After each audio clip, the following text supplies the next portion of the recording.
Mateus capítulo de número 5. Jesus, ele estava no Monte das Oliveiras.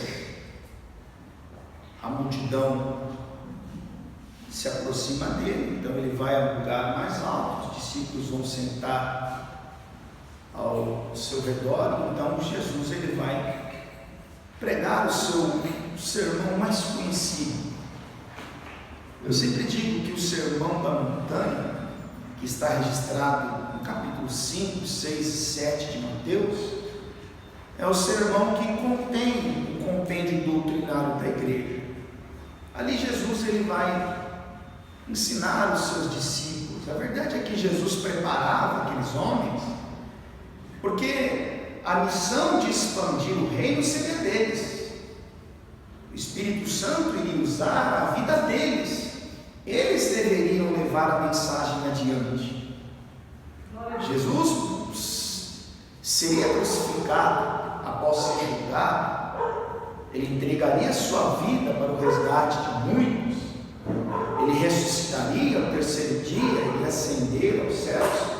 Mas ele deu aos discípulos a missão de ensinar o povo a guardar aquilo que ele havia mandado. E depois de tanto ensinar, de revelar mistérios do reino que ele não revelava a todas as pessoas, Jesus vai dizer no capítulo 5 e versículo 14 do Evangelho segundo Mateus o seguinte: vós sois a luz do mundo. Não se pode esconder uma cidade edificada sobre um monte, nem se acende uma candeia e se coloca debaixo do alqueire, mas do velador, e dá luz a todos que estão na casa. Olha o que Jesus está dizendo: olha, vocês são luz. Para que serve a luz? Para iluminar, não é isso? Se você for, por exemplo, num depósito, e aí você, ou no mercado, você comprar uma lâmpada, por exemplo, lá no depósito mesmo tem um bocal, você vai rosquear a lâmpada lá, ela vai acender se ela estiver funcionando. Se porventura você chegar na sua casa, colocar aquela lâmpada naquele bocal e ela não acender, o que você vai fazer? Você vai voltar lá e vai trocar. Porque a finalidade da lâmpada é iluminar, é trazer a luz. Então Jesus vai dizer assim para os discípulos: olha, vocês são a luz do mundo.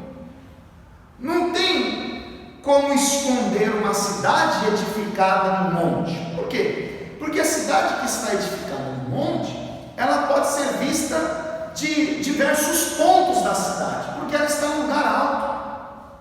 Você observar, por exemplo, os lugares altos, o morro, né, daqui do Jardim Imperial, se você observar o Pico do Jaraguá, por ser lugares altos, de vários pontos da cidade você pode contemplá-lo. Então Jesus está dizendo: não dá para esconder uma cidade que está situada num lugar alto. E aí no versículo 15 ele vai dizer: nem se acende uma candeia e se coloca debaixo do alqueire. Ou seja, ninguém vai acender uma lâmpada, ninguém vai acender um abajur e vai colocar debaixo de um cesto, debaixo de uma cadeira. Ninguém acende uma lâmpada e deixa debaixo da cama. Aí ele diz assim: mas no velador, e dá luz a todos que estão na casa. Ou seja, a lâmpada ela precisa ficar num lugar alto. Por quê? Para ela iluminar a todos que estão ao seu redor. Olha os dois exemplos que ele usa: uma cidade edificada no monte, que pode ser vista por todos, e uma lâmpada que é colocada num lugar alto. Para quê? Para iluminar a todos. E quando Jesus diz isso, ele vai dizer no versículo 16: assim resplandeça. O que é resplandecer? É brilhar intensamente. Assim resplandeça a vossa luz diante dos homens. Para quê? Para que vejam as vossas boas obras e glorifiquem o vosso Pai que está nos céus. Jesus está dizendo para os discípulos: olha, eles vão olhar para vocês, eles vão observar o que vocês fazem, aleluia, e vendo o que vocês fazem, eles vão compreender a gloriosa obra de Deus. Então Jesus está dizendo: olha, eu estou falando com vocês, eu estou ensinando vocês, eu estou ministrando a vocês, eu estou me revelando a vocês, porque vocês vão levar a mensagem adiante. Lembra de João 15:8? Nisto é glorificado meu Pai, em que deis muitos frutos, e assim sereis os meus discípulos. Então Jesus está dizendo para eles: olha, a luz que há em vocês precisam resplandecer. Por quê? Porque vocês são luz do mundo. As pessoas vão olhar para vocês, as pessoas vão contemplar as vossas obras, e elas precisam ser iluminadas, esclarecidas. Elas precisam olhar para vocês e contemplar a maravilhosa graça de Deus. É isso que Jesus está querendo ensinar aos discípulos, é isso que Jesus está querendo ensinar a mim e a você. Você deve ter percebido que no domingo eu preguei Lucas 13. Lembra daquela árvore que foi plantada e não dava fruto? E aí o viticultor chegou ao dono da vinha e disse que ia trabalhar nela para que ela produzisse. Na quarta-feira eu preguei uma mensagem falando do Gideão, que foi um homem usado por Deus, apesar de ser pequeno, para libertar Israel da mão dos midianitas, de uma opressão que já durava 7 anos. E aí hoje eu quero falar um pouco da luz, da responsabilidade que Jesus está dando aos discípulos de manifestar a glória de Deus através das suas obras, dos seus atos.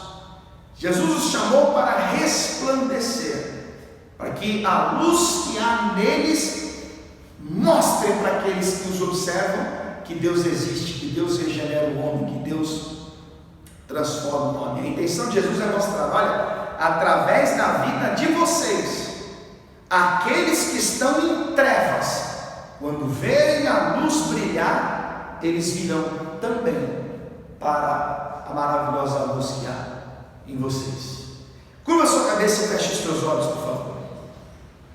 Pai Santo, bendito és o teu nome, Senhor. Nós te exaltamos e te damos graças, porque o Senhor mais uma vez nos permitiu estarmos aqui reunidos em teu nome, Pai, e agora, para ouvirmos a tua voz, para ouvirmos a tua palavra. E nós sabemos que viemos aqui porque o Senhor nos escolheu. Nós viemos aqui porque o Senhor também compartilha conosco essa responsabilidade de sermos luz e diante daqueles que estão em trevas. Nós temos a responsabilidade de mostrar para aqueles que não te conhecem, através das nossas obras, aquilo que o Senhor pode fazer na vida do homem. Então fale com o coração dos nossos irmãos aqui presentes, com os nossos irmãos que estão nos assistindo dos lares, dos nossos amigos nas redes sociais. Que a tua palavra, meu Deus, produza resultado na vida de todo aquele que ouve e compartilha do Evangelho, Pai. Que assim seja feito. Amém. E graças a Deus. Senta aí no seu lugar, por favor. Jesus, ele está ensinando aos seus discípulos acerca de resplandecer, de brilhar intensamente, não com uma luz própria. A ideia de Jesus não é colocar no coração deles que eles são bons e que eles têm uma luz intensa a brilhar por si só. Não. Jesus está querendo que eles absorvam o que eles estão aprendendo, as lições que eles estão ouvindo do Mestre, porque a responsabilidade de levar essa luz adiante seria deles. E quando nós olhamos para a história da criação, nós vemos que nos primeiros versículos do livro de Gênesis há a manifestação da luz, há também a palavra trevas sendo mencionada. Vamos aqui para o livro da criação, Gênesis capítulo de número 1, e versículo de número 1 diz assim: no princípio criou Deus os céus e a terra.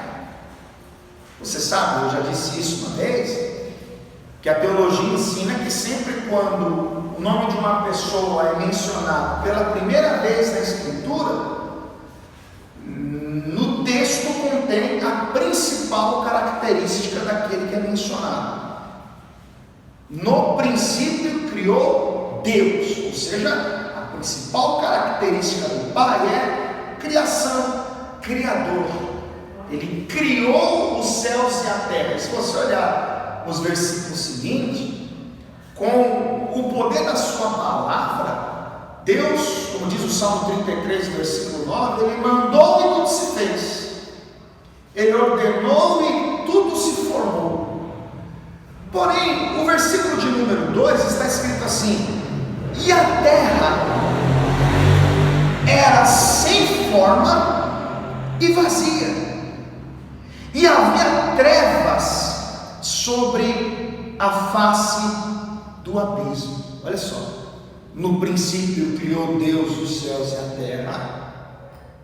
Mas no versículo de número 2 está escrito que a terra era sem forma e vazia, e havia trevas sobre a face do abismo. E aí a gente precisa parar e pensar, porque a sequência do texto sugere que tudo que Deus vai fazendo, Deus vai vendo que era bom. Os vegetais, viu Deus que era bom. O mar, viu Deus que era bom. Tudo que Deus fez, Deus viu que era bom. Então, será que Deus criou a terra sem forma e vazia? Será que Deus criou a terra sendo ela um lugar de trevas? Veja o que está escrito no livro do profeta Isaías, capítulo 45. Isaías, capítulo de número 45, versículo de número 18, só para você entender isso melhor. No princípio Deus criou os céus e a terra, mas no versículo de número 2, a terra está em trevas. Mas Deus não fez a terra em trevas. Isaías 45, 18 diz assim: porque assim diz o Senhor, que tem criado os céus, o Deus que formou a terra e a fez, Ele a estabeleceu, não a criou vazia.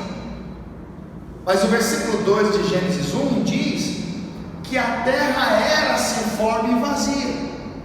Mas como nós lemos no versículo 18 de Isaías 45, Deus não a criou vazia, mas a formou para que fosse habitada. Ou seja, do versículo 1 de Gênesis, capítulo 1, para o versículo 2, alguma coisa aconteceu que tirou a forma da terra que Deus havia criado. Porque Deus não a criou vazia, Deus não a criou em trevas. A terra que Deus havia criado era perfeita, era bonita. Então, o que acontece para a terra se tornar sem forma e vazia? Entenda, a teologia ensina que do versículo de número 1 de Gênesis 1 para o versículo de número 2, há um espaço de tempo que nós conhecemos teologicamente como gap, que pode ser milhares e milhares e milhares de anos, e o que justifica algo perfeito que Deus havia criado se tornar sem forma, perder a sua formosura, se tornar um ambiente de escuridão, de trevas, de aspecto de morte, é exatamente a queda do querubim ungido. Um anjo querubim que era diferenciado dos demais. Diz o texto de Ezequiel, capítulo de número 28, que ele era o querubim ungido, o aferidor de medidas, um ser formoso, resplandecente. Mas o texto, assim como em Isaías 14, diz que ele era perfeito nos seus caminhos, desde quando ele foi criado, até que se achou nele iniquidade. Por causa do seu resplendor, por causa da sua formosura, ele então passa a desejar a receber os louvores e as honras que eram oferecidos a Deus. Ele tem no seu coração a ideia de ser semelhante ao Altíssimo. Por isso que vai acontecer uma batalha no céu. Se você ler Apocalipse capítulo 12, vai comigo até lá. Apocalipse capítulo de número 12 e versículo de número 7, está escrito assim: e houve batalha no céu. Miguel e os seus anjos batalhavam contra o dragão, e batalhavam o dragão e os seus anjos, mas não prevaleceram, nem mais o seu lugar se achou nos céus. E foi precipitado o grande dragão, a antiga serpente, chamada Diabo e Satanás, que engana todo mundo. Ele foi precipitado aonde? Na terra, e os seus anjos foram lançados com ele. Então entenda, por causa do desejo de ser semelhante ao Altíssimo, por causa do seu orgulho, por causa da sua soberba, por causa da sua prepotência, este então anjo querubim, este Helel Ben Shahar, este anjo de luz, ele se rebela contra Deus, ele influencia a terça parte dos anjos. Há uma batalha no céu e ele é precipitado aonde? Em terra. E a queda deste querubim ungido, que vai passar a ser chamado Satanás, adversário, faz com que a terra perca a sua formosura. Então aquela terra que Deus a criou perfeita, agora vai se tornar uma terra sem forma, uma terra vazia, uma terra sombria, um lugar de trevas. Então, do versículo 1 para o versículo 2 de Gênesis capítulo 1, acontece a queda, a influência de Satanás na terra, que faz com que a terra perdesse o aspecto da criação. Vamos voltar lá para Gênesis capítulo de número 1, porque Deus viu a terra sem forma e vazia, e Deus vai começar a agir para reconstruir aquilo que havia sido destruído. Então entenda, versículo de número 2: e a terra tornou-se sem forma e vazia, e havia trevas sobre a face do abismo. Veja, luz e trevas. Havia trevas sobre a face do abismo, e o Espírito de Deus se movia sobre a face das águas. O Espírito de Deus sendo mencionado pela primeira vez na Escritura, como é que ele está? Em constante movimento, se movia sobre a face das águas. Aí veja, versículo de número 3: e disse Deus: haja luz, e houve luz. E viu Deus que a terra, e viu Deus que era boa a luz. Então veja, com o poder da sua palavra, Deus ele começa a reconstruir aquilo que estava destruído. E disse Deus: haja luz. Como é que Deus combateu as trevas? Como é que Deus pôs fim à terra, às trevas que imperavam? Com o poder da sua palavra. Disse Deus: haja luz. O verbo, haja luz, e houve luz, e viu Deus que a luz era boa. Então Deus vai começar a reconstruir aquela terra que havia sido destruída. E lá no capítulo de número 1, versículo de número 27, eu quero ler com vocês, está escrito assim: e criou Deus o homem à sua imagem, a imagem de Deus o criou, macho e fêmea os criou. E Deus os abençoou, e Deus lhe disse: frutificai e multiplicai-vos, e enchei a terra e sujeitai-a, e dominai sobre os peixes do mar e sobre as aves do céu e sobre todo animal que se move sobre a terra. Então, quando Deus preparou tudo, Deus, com a sua própria mão, Ele vai, do pó da terra, Ele vai formar o homem. Gênesis 2:7 diz que Deus soprou nas narinas do homem o fôlego de vida e o homem passou a ser alma vivente. Agora veja, Deus fez o homem à sua imagem e semelhança. Quando Deus fez o homem, Deus comunicou ao homem parte dos seus atributos. Deus, ele tem atributos que são incomunicáveis. Por exemplo, Ele é todo-poderoso, Ele é onipresente, está presente em todos os lugares, e Ele é onisciente, Ele sabe de tudo, e isso Ele não compartilha com o homem. Porém, Deus tem atributos que Ele comunica com a humanidade: amor, bondade, sabedoria, justiça, pureza. Então, quando a palavra diz que Deus fez o homem à sua imagem e semelhança, é que Deus compartilhou com o homem os seus atributos comunicáveis. Então, o casal que Deus havia feito no paraíso era perfeito. Eles eram justos, eles eram santos, eles eram perfeitos, eles não tinham maldades. Por isso eles eram a imagem e a semelhança de Deus. Agora entenda, já na terra, Satanás rodeava. 1 Pedro capítulo 5 versículo 8 diz que ele anda em derredor, bramando como leão, buscando a quem possa tragar. Deus havia dado ao casal a liberdade de comer, de usufruir de tudo aquilo que Deus preparou para eles, mas com uma exceção.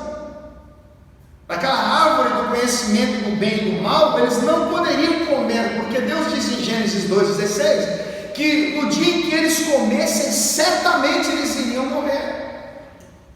E agora Satanás olha para aquilo que Deus havia criado e pensa: olha, eu fui expulso do céu porque eu quis ser semelhante ao Altíssimo, e o Altíssimo fez uma criatura com a sua imagem e semelhança.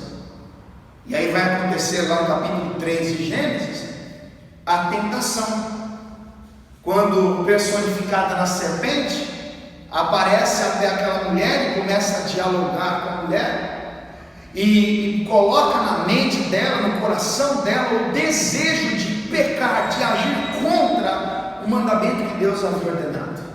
Ela vai dizer: olha, Deus disse que se vocês comerem, vocês morrerão. Não vai ser isso não, porque Deus sabe que no dia em que vocês comerem, os seus olhos serão abertos e vocês serão como Deus, sabendo o bem e o mal. Agora entenda, o bem eles já sabiam, qual era a intenção de Satanás? Que eles conhecessem o mal. E a palavra diz que a mulher come do fruto e ela oferece ao seu marido, e como consequência da violação, da transgressão do mandamento divino, eles foram expulsos do paraíso, e desde então a humanidade vai viver uma degradação moral. O pecado entrou na humanidade, eles vão perder aquele aspecto de Deus, eles vão deixar de se parecer com Deus.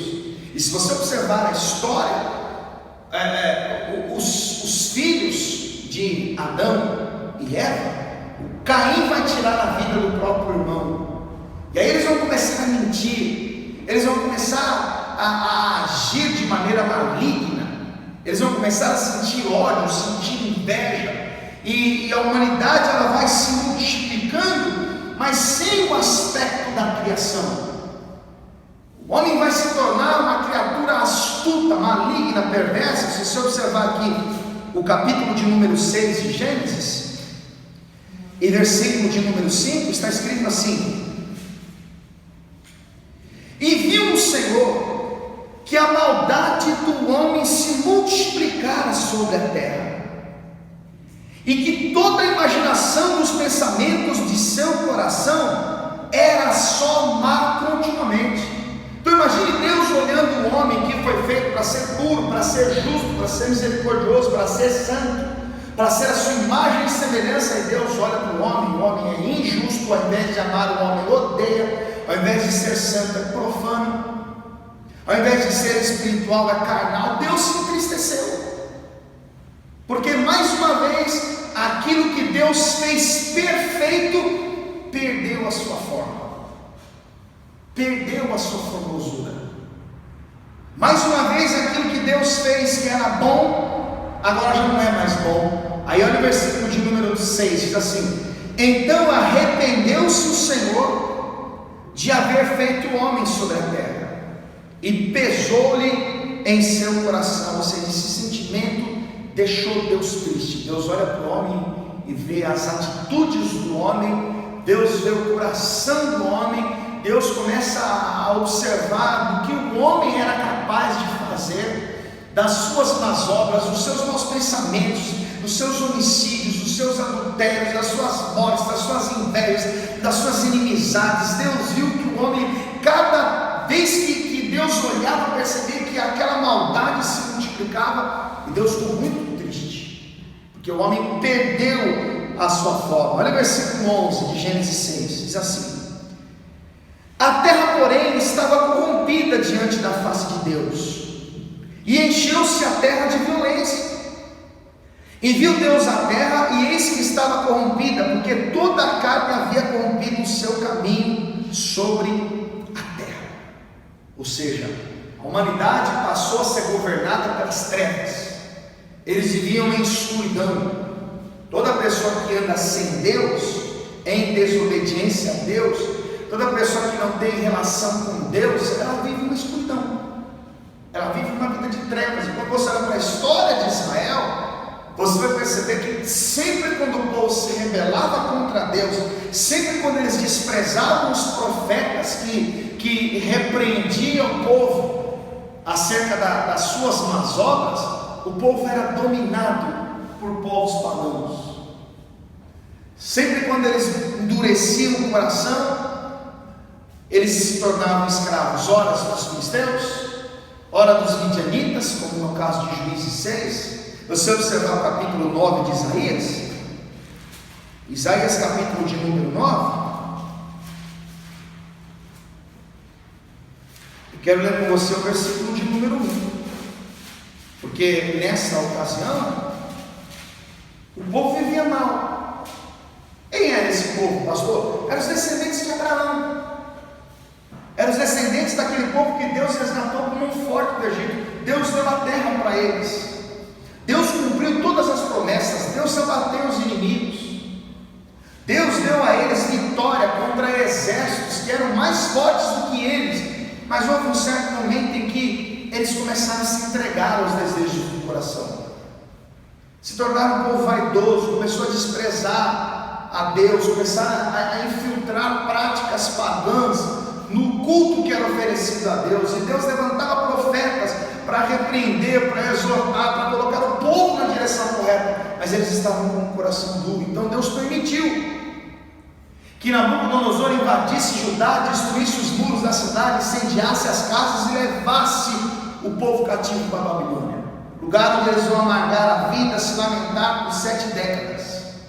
E Deus, através do profeta Isaías, eu quero ler com você o capítulo de número 9, versículo de número 1, está escrito assim: mas a terra que foi angustiada não será entenebrecida.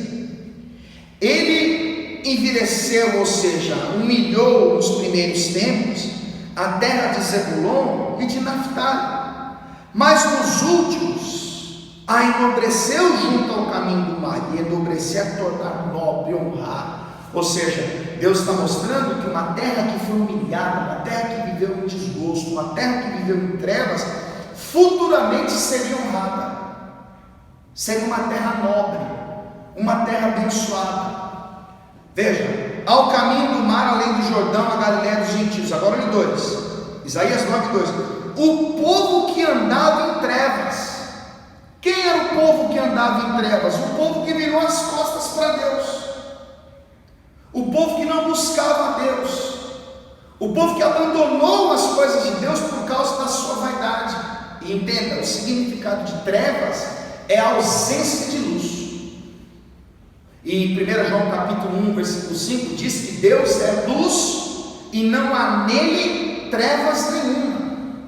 Então o resultado da ausência de Deus na vida de alguém é uma vida em trevas, de escuridão, de desassossego na alma, uma vida sombria, uma vida de morte.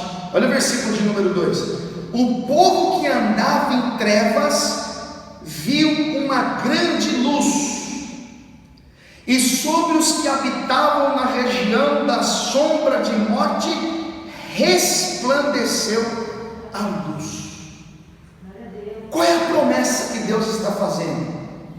Aqueles que habitam no vale da sombra da morte, esse povo que é escravo, esse povo que é oprimido, esse povo que é refém dos seus sentimentos, é refém dos seus vícios, esse povo que caminha nos seus caminhos errados, há caminhos para o homem que parecem direito, mas que são caminho de trevas, caminho de morte. Deus está prometendo colocar um ponto final nessa vida. Deus está prometendo tirar aquele povo daquela vida de desgosto, de derrota, de opressão que eles viviam por ser dominados pelos babilônios. E qual é a promessa que Deus faz? Eles que estão em trevas verão a luz brilhar. Eles que estão em trevas verão uma luz resplandecer. No meio daqueles que habitam no vale de sombra, de morte, de algo sem forma, de algo vazio, eles verão uma luz brilhar. E que luz seria essa? Olha que coisa linda, versículo 6: porque um menino nos nasceu, um filho se nos deu, e o principado está sobre os seus ombros, e o seu nome será Maravilhoso, Conselheiro, Deus Forte, Pai da Eternidade e Príncipe da Paz. Diga glória a Deus. Ou seja, Deus está prometendo a um povo sofrido um tempo novo. Deus está prometendo a um povo angustiado um tempo em que eles seriam libertos, os cativeiros seriam abertos, a consciência seria livre. Eles iriam deixar de viver oprimidos, eles iriam deixar de viver como escravos, eles iriam deixar de ficar se lamentando das tristes histórias que contavam quando vieram para este território pagão. E por que Deus promete? Deus diz: olha, vai nascer um menino. Deus está prometendo a vinda do Messias. Deus está prometendo a libertação através do seu Filho Jesus. Deus está prometendo para eles que aquelas histórias de desgostos iriam chegar ao fim. E quando essa promessa iria se cumprir? Quando que aquela Galileia tão oprimida se tornaria uma terra nobre? Quando Jesus viesse a ela. Aleluia. Agora entenda,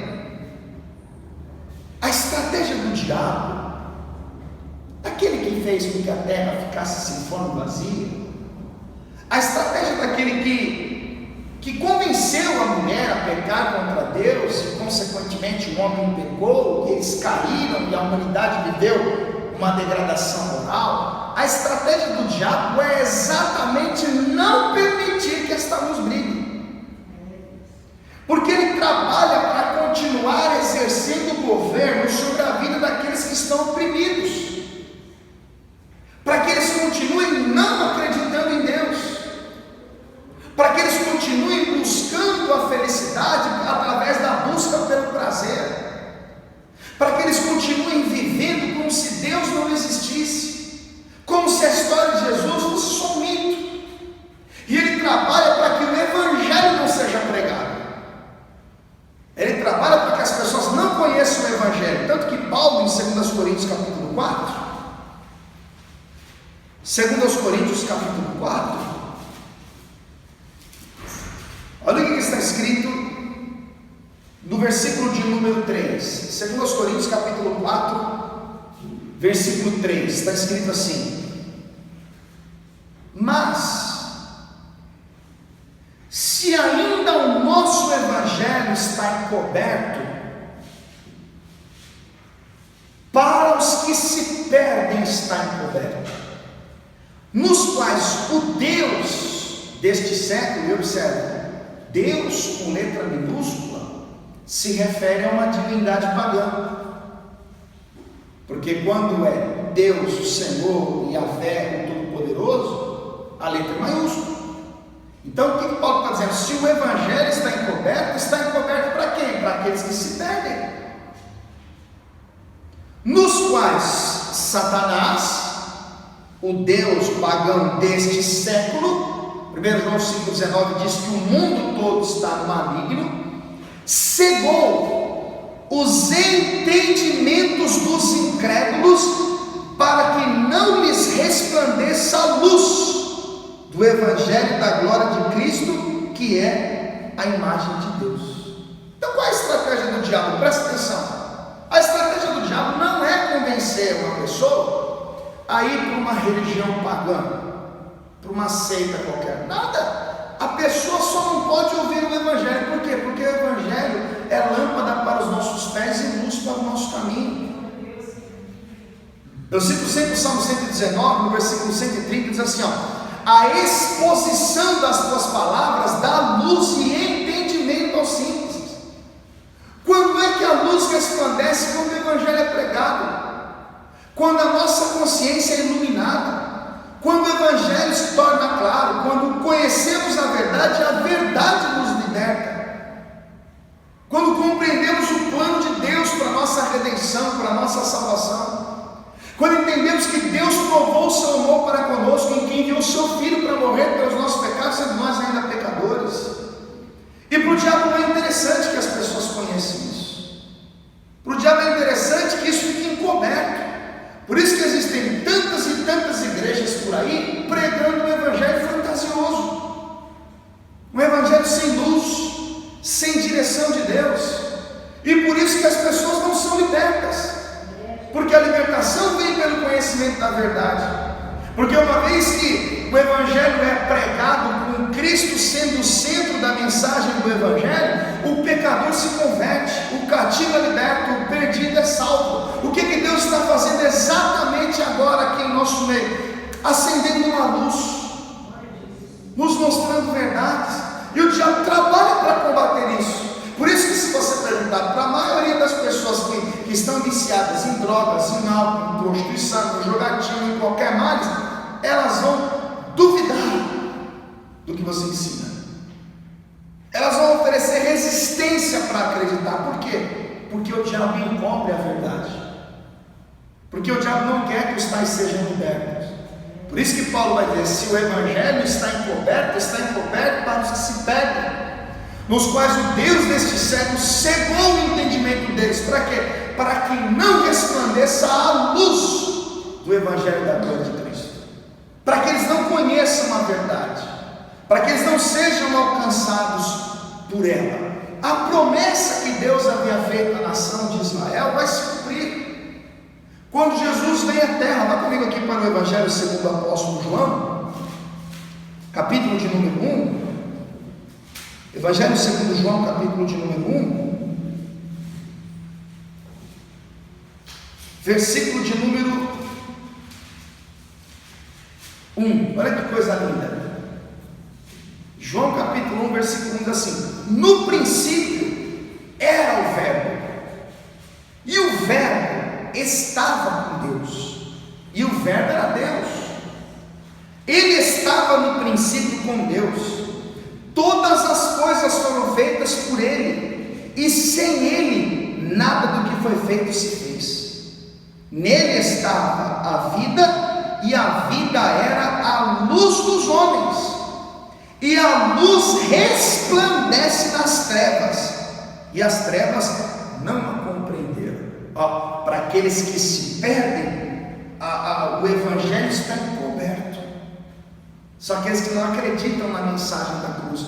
São aqueles que vivem uma degradação moral, uma vida sem forma, uma vida vazia, uma vida de trevas e de escuridão. Então João vai dizer: olha, nele estava a vida, e a vida era a luz dos homens. Olha o versículo 9: ali estava a luz verdadeira, que alumia a todo homem que vem ao mundo. Diga glória a Deus. seja, uma vez que a luz resplandece, então as coisas se tornam claras. Uma vez que a luz é acesa, aquele que é cativo é liberto. Olha o que Jesus diz em João capítulo 8, versículo 12. João capítulo 8, versículo de número 12, está escrito assim: falou-lhes, pois, Jesus outra vez, dizendo: eu sou a luz do mundo, quem me segue não andará em trevas, mas terá a luz da vida. Então, se você olhar para a criação, e por isso eu usei o exemplo de Gênesis, onde Deus criou a terra, não a criou vazia, mas a queda, a influência de Satanás sobre a terra, transformou a terra sem forma, vazia, de modo que havia trevas sobre a face do abismo, e Deus, com a sua bondade, com a sua graça, com o poder da sua palavra, com o seu Espírito que se movia sobre a face das águas, Ele vai reconstruindo aquilo que estava destruído.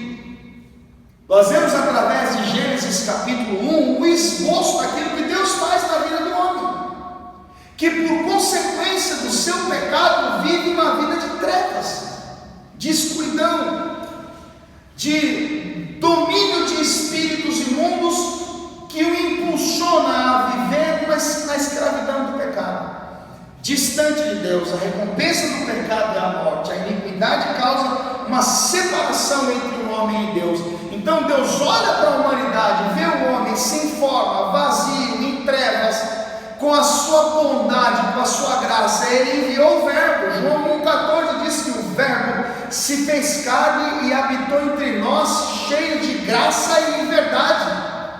Jesus, Ele vai à cruz do Calvário, Ele se entrega pelo nosso resgate, Ele morre ao terceiro dia, Ele ressuscita, Ele vai ao céu e Ele diz: olha, eu não vou deixar vocês órfãos, mas eu vou enviar o Espírito da verdade, aquele que se movia sobre a face das águas, e quando Ele vier, vos convencerá do pecado, da justiça e do juízo.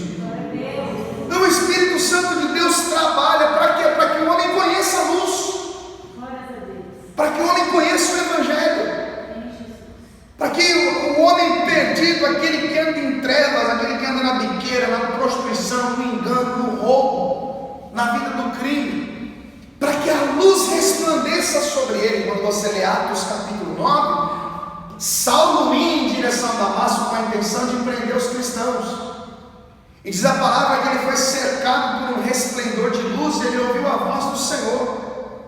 E quando ele ouviu a voz do Senhor, o Senhor disse aquilo que lhe convinha fazer, e ele sai daquela vida de religiosidade, ele sai daquela vida de trevas, e ele é trazido para a luz, e desde então vai se tornar um dos maiores pregadores do Evangelho, porque ele foi trazido das trevas. Olha o que Pedro vai escrever na sua primeira carta, capítulo 2, primeira carta de Pedro, capítulo 2, versículo de número 9, eu cito sempre esse texto. Primeira carta de Pedro, capítulo 2, versículo 9. Pedro está falando com a igreja. Diz assim: mas vós sois, primeira carta de Pedro, capítulo 2, versículo 9: mas vós sois a geração eleita, o sacerdócio real, a nação santa, o povo adquirido. Para quê? Para que anuncieis as virtudes daquele que nos chamou das trevas para a sua maravilhosa luz. Opa! Nós vivíamos em trevas, andando no pecado, totalmente entregue à vaidade, ao orgulho, à arrogância, uma vida distante de Deus. Aí Ele nos chamou das trevas, Ele disse: venha, e nós iremos. Atendemos o convite, saímos das trevas e fomos chamados, fomos trazidos para a luz. Mas para quê? Para que anuncieis as virtudes daquele que vos chamou das trevas para a sua maravilhosa luz. Ou seja, Deus nos trouxe das trevas e nos deu uma responsabilidade, qual? Anunciar as suas virtudes, quem Ele é, o que Ele faz, a sua obra de redenção. É o que Pedro está mostrando para a igreja, versículo 10: vós que em outro tempo não erais povo, mas agora sois povo de Deus, que não tinham alcançado a misericórdia, mas que agora alcançaste a misericórdia. Ele responsabiliza a igreja com a mesma responsabilidade que ele recebeu do Senhor, porque o Senhor disse: vocês são a luz do mundo. Não se pode esconder uma cidade edificada no monte, e também ninguém vai acender uma lâmpada e colocar debaixo de um cesto. A luz que há em você, a luz que te alcançou, a luz que um dia te tirou das trevas, precisa brilhar intensamente. Para quê? Para que você ilumine aqueles que estão ao seu redor, para que eles vejam as vossas boas obras, para que eles vejam onde você está e onde você está, quem você era e quem você é, o que você fazia e o que você faz agora, anunciando as virtudes de Deus, dizendo o propósito, o plano, a obra expiatória que Deus fez para nos resgatar das trevas. Aí talvez você esteja pensando: pastor, isso é legal, é bonito, mas se eu conhecesse o ambiente que eu trabalho, pastor, um fumo, um bebe, o pessoal briga o dia inteiro, os homens só falam em mulher, as mulheres só falam de homem. Pastor, a minha vizinhança é uma vizinhança totalmente corrompida, povo ganancioso, sem Deus. Olha, pastor, eu fico até com vergonha de estar ali. Olha o que Paulo escreveu aos Filipenses no capítulo 2. Filipenses capítulo 2, versículo 13. Você deve entender que é muito mais fácil aquele que está em trevas acreditar em Deus observando a sua conversão do que lendo a Escritura, porque o Evangelho por si só está encoberto. Jesus disse assim: assim resplandeça a vossa luz diante dos homens. Tá, para quê? Para que eles olhem para vocês e vejam. Tá, mas vejam o quê? As vossas boas obras, aquilo que vocês fazem, o comportamento de vocês, a índole que vocês têm, como vocês vivem, as palavras que saem da sua boca, o que é que você pensa, os seus gestos de caridade, o seu amor ao próximo. É assim que a luz vai resplandecer. Então olha o que Paulo diz aos Filipenses, capítulo 2, versículo 13: porque Deus é o que opera em vós, tanto o querer como o efetuar segundo a sua boa vontade. Fazei todas as coisas sem murmurações nem contendas, para que sejais irrepreensíveis e sinceros, filhos de Deus, inculpáveis, no meio de uma geração corrompida e perversa, entre a qual resplandeceis, brilhar intensamente como astros no mundo. Paulo está dizendo: no meio de uma geração corrompida, no meio de uma geração perversa, no meio de um povo sem Deus. José era jovem, passou a maior parte da sua vida no Egito, mas ele não se comportava como egípcio. Daniel passou boa parte da sua vida na Babilônia, mas ele decidiu não se contaminar com os manjares do rei.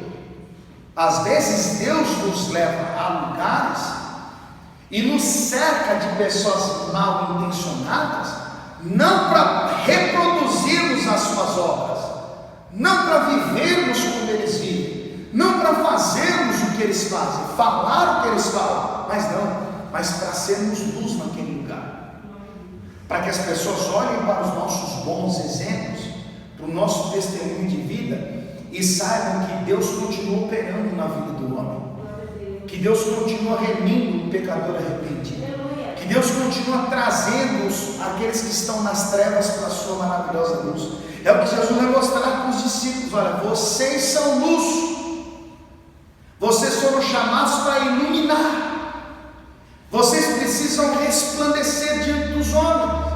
Os homens precisam ver vocês e enxergarem o meu agir na vida de vocês, para que eles glorifiquem ao Pai que está nos céus. E aí a gente pode parar e fazer algumas aplicações aqui. Como é que as pessoas olham para você? Os seus vizinhos sabem que você é crente? Os seus amigos no trabalho enxergam você como somente mais um ou como uma pessoa diferenciada? Qual é a sua influência na sua casa, no seu ciclo de amizade? Como é que as pessoas te observam nos lugares que você anda? Jesus nos chamou para ser luz. Jesus nos chamou para resplandecermos, não a nossa glória, mas a glória dele. É o que Jesus está querendo ensinar para os discípulos, e é o que ele está ensinando para mim e para você. Como é que o Espírito de Deus transformou a terra que era sem forma e vazia pelo poder da sua palavra? E disse Deus, haja, e acontecia. E disse Deus, formos isso, e as coisas aconteciam. E Deus continua trabalhando assim. Agora entenda, a missão de trazer aqueles das trevas para a luz é do Espírito Santo. Ele é o agente atuante no processo de conversão, mas ele usa a vida de quem? Daqueles que ele escolheu, daqueles que ele nomeou, daqueles que ele designou. Ele falou para os 12, sabendo que ali tinha um traidor: a luz de vocês precisam resplandecer. O que vai acontecer? Quando Jesus Cristo ele ascende aos céus, e 50 dias depois eles são revestidos no poder do Espírito Santo, eles vão começar a resplandecer, eles vão começar a pregar a palavra, eles vão começar a ser um instrumento usados pelo Espírito Santo para atrair pessoas a Cristo. O testemunho deles, presta atenção, vou dar um exemplo só. O primeiro homem a perder a sua vida por causa da sua fé foi um homem chamado Estevão.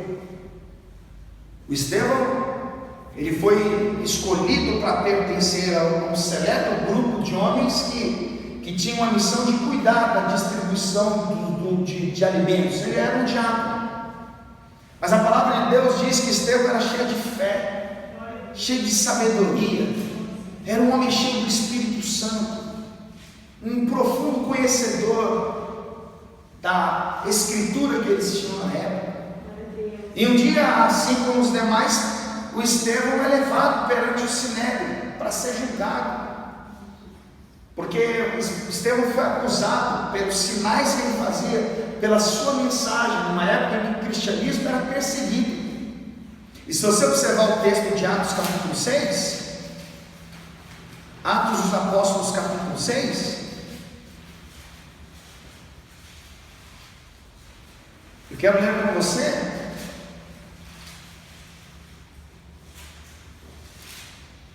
vamos para o capítulo 7 primeiro,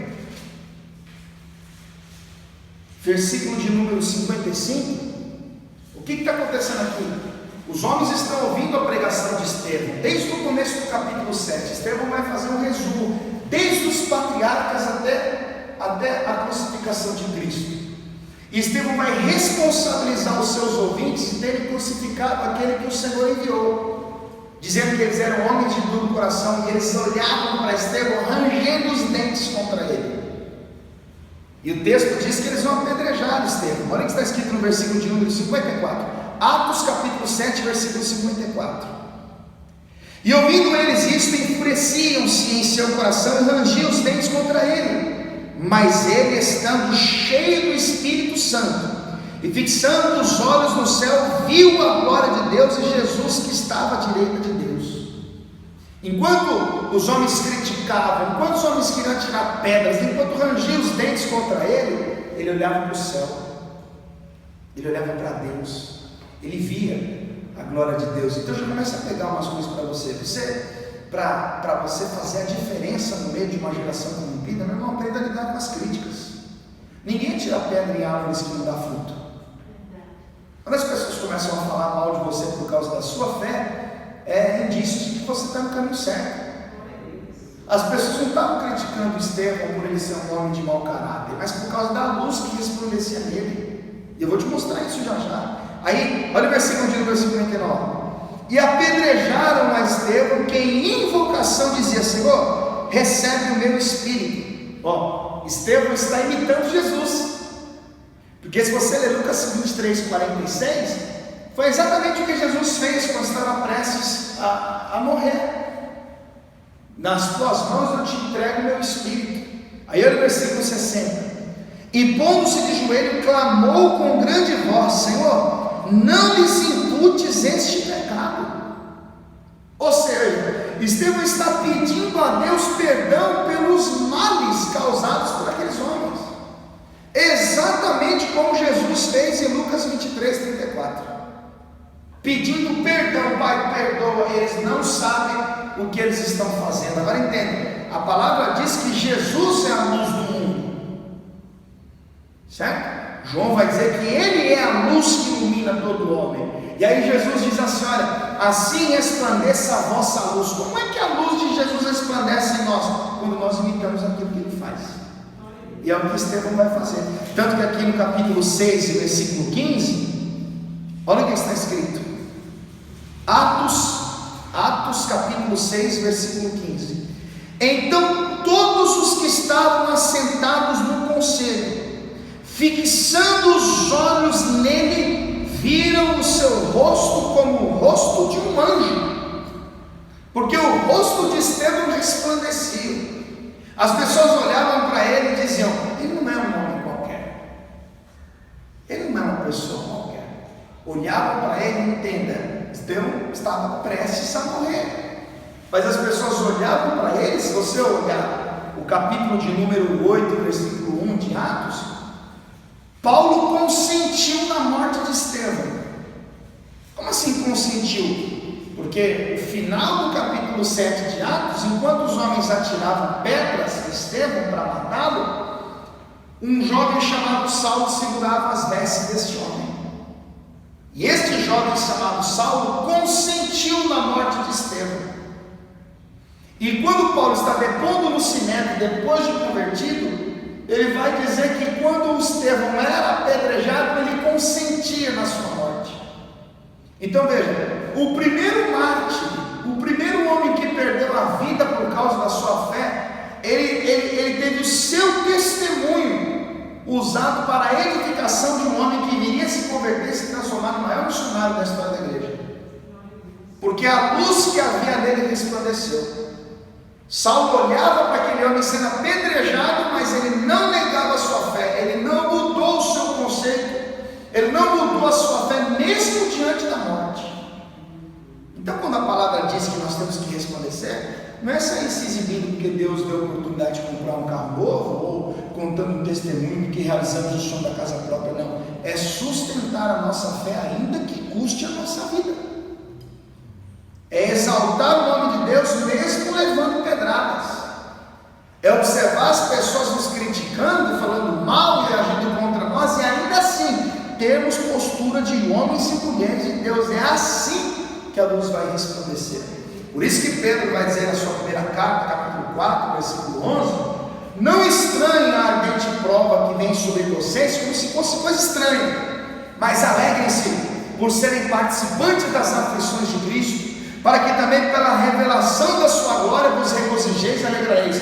Se pelo nome de Cristo vocês são insultados, bem-aventurados sois, porque sobre vós repousa o Espírito da glória de Deus. Que nenhum de vós padeça como homicida, como malfeitor, como aquele que se intromete em negócios alheios, mas se padece como cristão, não se envergonhe, antes glorifiquem a Deus nessa parte. Aleluia. Ou seja, é que a luz resplandece. Da pessoa olha para você e percebe que apesar das perdas, apesar da tristeza, apesar de tantas coisas ruins que acontecem ao seu redor, você continua firme servindo a Deus, continua buscando a Deus. As pessoas olham e falam assim: esse aí é diferente, essa aí é diferente. Por quê? Porque há uma luz que ilumina o caminho dele, há uma luz que brilha sobre ele. Eu vejo essa pessoa, por maior que seja a dor, por maior que seja a dificuldade, essa pessoa resplandece. Ela tem algo diferente, ela tem alguma coisa dentro dela que não deixa ela perder a fé, a esperança e o amor. Jesus nos chamou para isso. Assim resplandeça a vossa luz, ou seja, ilumine as pessoas que estão ao seu redor, mostra para as pessoas que estão ao seu redor o que é que eu faço na vida de um homem, mostra para as pessoas que estão ao seu redor que é possível sim um pecador ser transformado pelo poder do Espírito Santo. Mostra que é possível sim aquilo que é sem forma, aquilo que é vazio, passar pelo poder do Espírito Santo, pelo poder da palavra de Deus, se tornar uma obra preciosa nas mãos do Altíssimo. Vamos todos ficar de pé, por favor.